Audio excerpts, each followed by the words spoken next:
सुप्रभात दोस्तों, स्वागत है आपका सबक डिकोड चैनल पे। हम पढ़ रहे हैं हिंदी भाषा का उद्भव और विकास। इसमें देखेंगे, हमने कल पढ़ा था विश्व में लगभग 3000 भाषाएं बोली जाती हैं। उनको 13 भाषा परिवारों में बांटा गया है। उन 13 भाषा परिवारों में एक परिवार है यूरोपीय भाषा परिवार। उसके अंतर्गत हम पढ़ रहे थे वैदिक संस्कृत, लौकिक संस्कृत।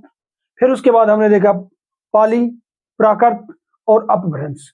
पाली के अंतर्गत हमने देखा बौद्ध धर्म ग्रंथ, भगवान बुद्ध की उसमें जितनी भी कृति है, जितनी रचनाएं हुई बौद्ध धर्म की, वो पाली के अंतर्गत हुए हैं।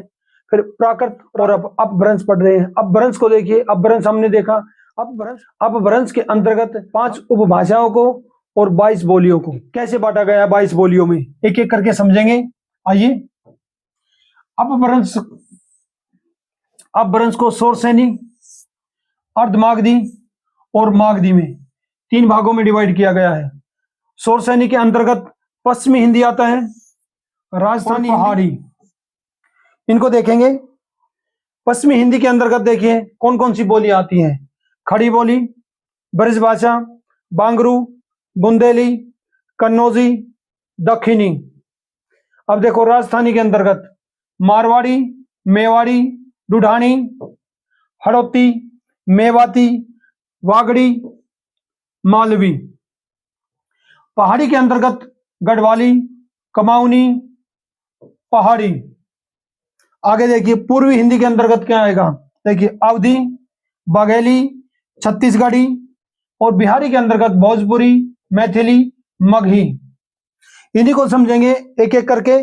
ये 5 उपभाषाएं हैं और 22 बोलियां हैं। इन्हीं को समझते हैं। देखिए सबसे पहले देखते हैं पश्चिमी हिंदी। पश्चिमी हिंदी के अंतर्गत हम पढ़ेंगे पहले खड़ी बोली। खड़ी बोली, इसका अन्य नाम हिंदुस्तानी, कोरवी और सर हिंदी है। इसका अर्थ है सुनने में खड़ी खड़ी लगती है। ये देखिए इसका नामकरण किसने देखा। लल्लूलाल मिश्र जी ने कहा है 1803 ईस्वी में। प्रेम सागर की भूमिका में उनका ग्रंथ है, लल्लूलाल मिश्र जी का प्रेम सागर ग्रंथ है। उनकी प्रेम सागर की भूमिका में उन्होंने सर हिंदी नाम दिया है इसका। उद्भव कहां से हुआ है। शोरसेनी अपभ्रंश से। खड़ी बोली का क्षेत्र कौन कौन सा देखते हैं। रामपुर, मुरादाबाद, बिजनौर, मेरठ, मुजफ्फरनगर, सहारनपुर, देहरादून, अंबाला। अब देखिएगा हिंदी का मानक रूप इसी से खड़ी बोली से ही विकसित हुआ है। देखिए अब दूसरे नंबर पे आती है हमारी बांगरू। बांगरू का अन्य नाम हरियाणी या और हरियाणवी है। बांगर क्षेत्र के कारण इसका नाम बांगरू रखा गया है। इसका क्षेत्र कौन कौन सा है। करनाल, रोहतक, हिसार और दिल्ली के आसपास का है। आगे देखते हैं। अब पढ़ते हैं हम। तीसरे नंबर पर आता है हमारा ब्रजभाषा।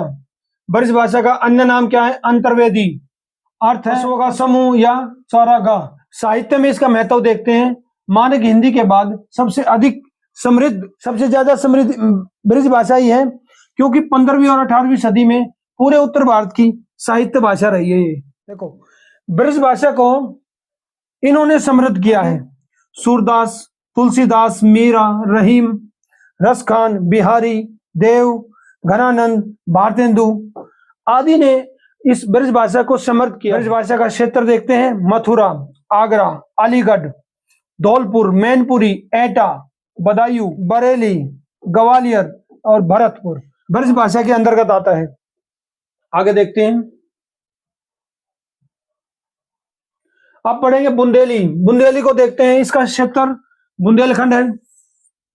यह झांसी, जालौन, हमीरपुर, ग्वालियर, ओरछा, सागर, दमोह, नरसिंहपुर, सिवनी आदि क्षेत्र में बोली जाती है। इसका देखो, इसकी मुख्य रचना हम आदिकाल में पढ़ेंगे। आलाखंड। उत्तर प्रदेश में जो उत्तर प्रदेश से हैं वो इसको जानते होंगे। आलाखंड क्या है, कब गाया जाता है। ये वर्षा ऋतु में। देखिए इसके कवि कौन कौन से हैं जिन्होंने इस बुंदेलखंडी भाषा को समृद्ध करने में अपना योगदान दिया है। केशवदास, पद्माकर, कवि लाल कवि। अब देखते हैं कन्नौजी। इसका क्षेत्र है कन्नौज, फर्रुखाबादगढ़। विशेषता इसमें क्या है, ये ब्रज भाषा से काफी मिलती है। ब्रज भाषा में काफी समानता है इसकी। इसके कवि चिंतामणि, मतीराम, नीलकंठ। आगे देखते हैं। अब पढ़ते हैं दखनी। ये देखो, इसको थोड़ा समझो, इसमें थोड़ा ज्यादा, इसको थोड़ा समझते हैं। दखनी हिंदी, इसका जन्म 1307 ईस्वी के बाद हुआ है, जब अलाउद्दीन खिलजी ने कर्नाटक और आंध्र प्रदेश का कुछ एरिया उस पर जाके कब्जा किया, तो वो अपनी जनता को, दिल्ली की जनता को साउथ में ले गया, आंध्र प्रदेश कर्नाटक में। तब जाके उनके दक्षिण के लोगों से संपर्क में आई और नई शैली उत्पन्न हो गई और नई शैली बन गई। और उसने उसका जो बहमनी राज्य स्थापित किया था, उसको 5 भागों में डिवाइड हो गया। वहां राज्य स्थापित किया। वहां जाने के बाद दिल्ली मेरठ से जो पब्लिक, जो अपनी जनता लेके गया, वो दिल्ली और मेरठ के एरिया से, तो दक्षिण में संपर्क आने के बाद नई शैली बन गई, उसको दखनी हिंदी बोलते हैं। अब देखिए, वहां का प्रमुख केंद्र कौन सा है? हैदराबादी। वहां हैदराबाद की भाषा को जो बोलते हैं, हैदराबादी बोली जाती है। गुलबर्गी को गुलबर्गी बोला जाता है। बीजापुर क्या, बीजापुरी बोला जाता है। उस समय के दखनी हिंदी के कुछ लेखक भी हैं, मुल्ला वजरही, कुली, कुतुब शाह आदि ऐसे साहित्यकार रहे उस टाइम के।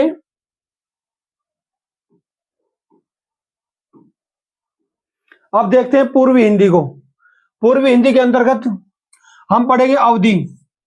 देखो, अवधी भाषा को समझने का आसान तरीका है, लगभग जो भी ग्रंथ लिखे गए हैं भगवान राम से रिलेटेड, रामायण हो या राम से रिलेटेड, वो अवध का एरिया था। अवध के श्री राम बोलते हैं ना, अवध में आए श्री राम, तो अवधी भाषा उसी के अंतर्गत आती है, समझ लीजिए आप। अवध के आसपास में एरिया क्या था? अवध का क्षेत्र है, तो उसके आसपास लखनऊ, इलाहाबाद, प्रयाग, फतेहपुर, मिर्जापुर, उन्नाव, रायबरेली और फैजाबाद, उस एरिया में इसको बोला जाता है। इसका प्रमुख साहित्य देखिए, रामचरितमानस तुलसीदास जी ने लिखा है, पद्मावत लिखा है जायसी जी ने, कुतुबन, मंजन, उस्मान उसके अन्य और कवि हैं। उसी से अब देखते हैं हम बघेली को। बघेली का क्षेत्र है बघेलखंड, रीवा के आसपास का। इसके रीवा, सतना, शहडोल, जबलपुर। इसके आगे देखते हैं हम छत्तीसगढ़ी। ये छत्तीसगढ़ जनपद में बोली जाती है, इसका नाम इसलिए छत्तीसगढ़ हो गया इसका। रायपुर, बिलासपुर, संबलपुर आदि एरिया में बोली जाती है। आगे देखते हैं।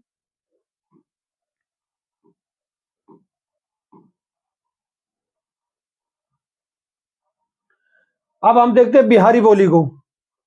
बिहारी मागधी के अंतर्गत आता है हमारी सबसे पहले मैथिली। यह मिथिला के क्षेत्र में बोली जाती है। मिथिला गंगा का ऊपरी क्षेत्र बोलते हैं। इसके अंतर्गत दरभंगा, मुजफ्फर, पूर्णिया, मुंगेर के विद्यापति पदावली जो लिखी गई, विद्यापति ने जो पदावली लिखी है, उन्होंने लोक साहित्य को बहुत समृद्ध किया है। विद्यापति हैं, गोविंद दास जी हैं, इसी मैथिली के अंतर्गत है, उन्होंने अपना साहित्य लिखा है। अब आता है भोजपुरी।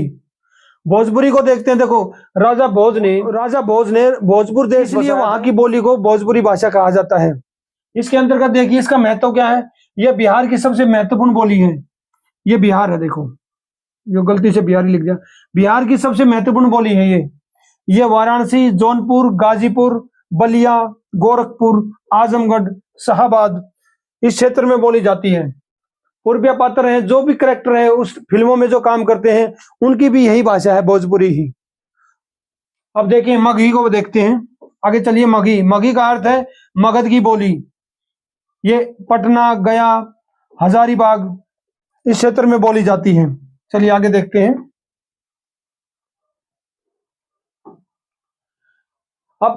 अब हम देखते हैं पहाड़ी बोली को, पहाड़ी शोरसेन या भ्रंश को। गढ़वाली केदारखंड गढ़वाल में बोली जाती है। इसका टिहरी, चमोली, उत्तरकाशी क्षेत्र है। कुमाऊनी को देखते हैं। इसका क्षेत्र कुरुमांचल है, कुमाऊं बोलते हैं, कुरुमांचल या कुमाऊं, अल्मोड़ा, नैनीताल, पिथौरागढ़। इसके कवि हैं नामी, पंत आदि कवियों ने इनका कुमाऊनी को समृद्ध किया है। पश्चिमी पहाड़ी, शिमला, मंडी, चंपा, जौनसार इनमें इस क्षेत्र में बोली जाती हैं। इसकी अन्य बोलियां भी हैं, सिरमौरी, बघाटी, क्योंठली। इसकी, और ये इसको नोट करो, देखो पहले इसकी लिपि टागरी थी, फिर बाद में उसकी देवनागरी हो गई। अब इसको देखो ध्यान से, नोट करके चलो आगे। चलिए आगे देखते हैं। अब आ गया राजस्थानी। ये थोड़ा राजस्थानी को अच्छे से समझेंगे। सबसे पहले आती है इसमें मारवाड़ी। राजस्थानी के अंतर्गत पहले नंबर पे आती है मारवाड़ी। मारवाड़ी को समझिए, इसका प्राचीन नाम था मरु भाषा। इसकी रचना है कुवल्य माला 788 ईस्वी में। इसका क्षेत्र है जोधपुर, बीकानेर, जैसलमेर, सिरोही। साहित्य शैली इसमें डिंगल एक भाषा है। साहित्य शैली डिंगल, मीरा के पद इसी में लिखे गए हैं। देखो अब इसका व्याकरण देखते हैं। स का प्रयोग च या छ के स्थान पर होता है। एग्जाम्पल जैसे छाछ लिखेंगे, छाछ बोलेंगे तो वहां बोलेंगे सास। शब्द के प्रारंभ में है जुड़ता है। देखो इसका एग्जाम्पल देखते हैं।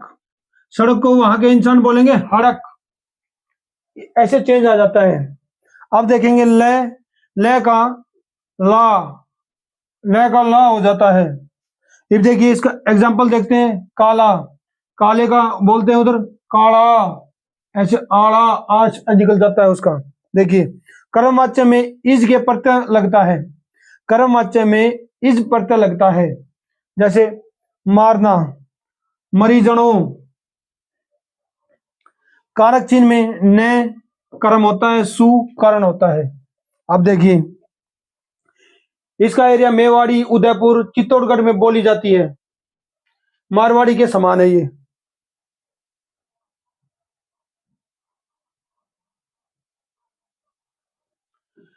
अब पढ़ते हैं ढूढ़ाडी और हड़ौती को। ढूढ़ाडी को जयपुरी भी बोलते हैं, ये नोट करके रखना। कई बार ढूढ़ाती आ जाता है, कभी जयपुरी आ जाता है। इसका क्षेत्र है जयपुर, टोंक। ढूढ़ नदी के क्षेत्र के कारण इसका नाम ढूढ़ाडी पड़ा है। अन्य नाम इसका झाड़साई। इसकी पहचान कैसे होती है हमें, देखो इसकी सहायक क्रिया है छ, छु, छो। शब्दों में इसका इनका प्रयोग करते हैं वो। और भविष्य में कुछ बोलेंगे तो उसको लो, ला, शु। सर्वनाम में मने, तने। मने मतलब मैं, तने मतलब तुम, ऐसे होता है। इसका साहित्य दादू की रचनाओं में देखने को मिलता है हमें। आप देखिए हड़ौती को पढ़ते हैं। इसका क्षेत्र है कोटा, बूंदी, झालावाड़, हाड़ा राजपूत का एरिया। इसकी विशेषता है ढूढ़ाड़ी जैसी है पर मारवाड़ी और मालवी का प्रभाव है। अब इसकी व्याकरण देखते हैं। ने पर सरक का प्रयोग होता है। अब देखते हैं मेवाती। मेवाती पढ़ते हैं। इसकी राजस्थान की अन्य बोलियां हैं जिसमें मेवाती आती है। मेवाती के अंतर्गत आता है यह मेवात, अलवर, भरतपुर के एरिया में बोली जाती है। इसका महत्व क्या है, राजस्थानी और पश्चिमी हिंदी के बीच का ब्रिज बोला जाता है। किसको, मेवाती को। ध्यान करो, इसको नोट करो एक बार। इसकी उपबोली अहिरवाटी है। आगे देखते हैं वागड़ी। वागड़ी आती है डूंगरपुर, बांसवाड़ा। इसका प्रभाव गुजराती का गहरा प्रभाव है इसके ऊपर, क्योंकि गुजरात से टच में ही एरिया, इसलिए गुजराती का प्रभाव है वहां पे। व्याकरण इसका च और छ का स हो जाता है। जहां पे च और छ बोलना होता है वहां पे स हो जाता है, स बोलते हैं वो, इसलिए भूतकाल का इसका हतो हो जाता है। अब हमने पढ़ते हैं, देखो ये तो हो गया, डबल दे दिया ही। यहाँ पढ़ते हैं मालवी। मालवी का क्षेत्र मालवा है, इंदौर, उज्जैन, रतलाम। ध्वनि च और छ स्पष्ट अलग बोले जाते हैं दोनों। ध्यान से देखिए, आगे देखते हैं। अब देखते हैं हम हिंदी का मानक रूप। इसकी परिभाषा क्या है, देखिए शिक्षा, प्रशासन और साहित्य में प्रयुक्त होने वाला आदर्श रूप मानक रूप बोला जाता है। खड़ी बोली दिल्ली मेरठ के आसपास की, प्लस ब्रज हरियाणवी का प्रभाव उसके ऊपर। फारसी का प्रभाव देखिए, द्विवेद युग 1900 से 1950 जिसको बोला गया उसका मानकीकरण कर दिया गया है। संवैधानिक दर्जा मिल गया है संविधान में हमें। संवैधानिक स्थिति क्या है, संवैधानिक स्थिति है अनुच्छेद 341(1) के अंतर्गत हमारे संविधान में है। उसमें कहा गया है संघ की राजभाषा हिंदी होगी और लिपि देवनागरी होगी। अनुसूची कौन सी है, 8वीं। इनको नोट करो।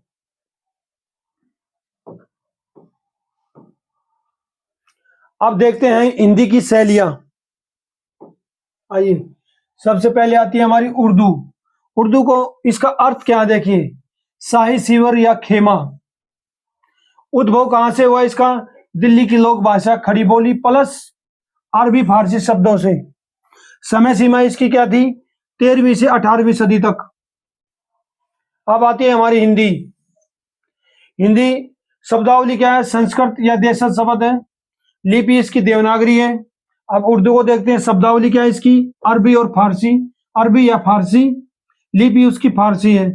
पर हिंदी और उर्दू का व्याकरण एक ही है, दोनों का व्याकरण एक ही है। इसके प्रमुख शायर देखते हैं, वली, मीर, गालिब, इकबाल। देखिए आगे देखते हैं, हिंदी की शैलियां और है, रेखता और हिंदुस्तानी। देखिए रेखता को समझते हैं। रेखता का अर्थ है गिरा हुआ, बिखरा हुआ या मिलाया हुआ। इसका प्रयोग 1700 से 1800 ईस्वी में कविता की भाषा में हुआ है। विशेषता इसकी हिंदी व्याकरण प्लस फारसी शब्दावली है। इसका? रेखता का। गालिब ने अपनी भाषा को रेखता कहा है, ये ध्यान रखना। किसने कहा रेखता अपनी भाषा को? गालिब ने अपनी भाषा को रेखता कहा है, इसको नोट करो। अब देखते हैं हिंदुस्तानी। हिंदुस्तानी भी एक भाषा है। कांग्रेस अधिवेशन हुआ था 1926 में, उसमें गांधी जी ने अपना विचार प्रकट किए थे। अब हिंदी, आज सरल हिंदी को और उर्दू को मिक्स करके जो भाषा बोली जाती है उसको हिंदुस्तानी भाषा कहा जाए। हिंदुस्तानी भाषा जिसके अंदर खड़ी बोली हिंदी सिंपल वाली साधारण और प्लस उर्दू को मिक्स करके जो बोला जाए, क्योंकि सबको समझ आती थी, उसी को उन्होंने बोल दिया था हिंदुस्तानी। इसकी परिभाषा आम बोलचाल की भाषा। हिंदी और उर्दू दोनों का मिश्रण है ये। इतिहास इस बाबर ने और पुराने एंग्लो इंडियन लोगों ने इसको मूर्ख कहकर इसका प्रयोग किया है। गांधी जी ने अपना विचार रखा था 1926 में कांग्रेस अधिवेशन में, हिंदुस्तानी को कहा था सरल हिंदी प्लस उर्दू को राष्ट्रभाषा होना चाहिए ताकि दूरियां मिटे। अब हिंदवी देखते हैं, हिंदवी को समझते हैं। हिंदवी, हिंदुई या हिंदवी भाषा का सबसे पुराना नाम है। 13वीं सदी में अमीर खुसरो ने का अपनी भाषा को हिंदवी कहा है। गारसा दत्तासी ने भी, अपनी जो फ्रांसीसी की लेखक हैं, उन्होंने भी इसी का प्रयोग किया है, हिंदवी और हिंदुई। इसकी जड़ कहाँ है? खड़ी बोली इसका आधार है। कहाँ है इसकी रूट हिंदवी की, खड़ी बोली इसका आधार रहा है। हिंदुस्तानी व्यवहारिक और मिश्रण है, ये व्यवहारिक मिश्रण है इसका। उर्दू को फारसी लिपि प्लस अरबी फारसी शब्द प्लस हिंदी व्याकरण, उर्दू बन गई। मानक हिंदी देवनागरी लिपि प्लस संस्कृत शब्द प्लस हिंदी व्याकरण। देखिए सभी भाषाएं एक ही वृक्ष की शाखाएं हैं। मिलते हैं अगली वीडियो में, धन्यवाद।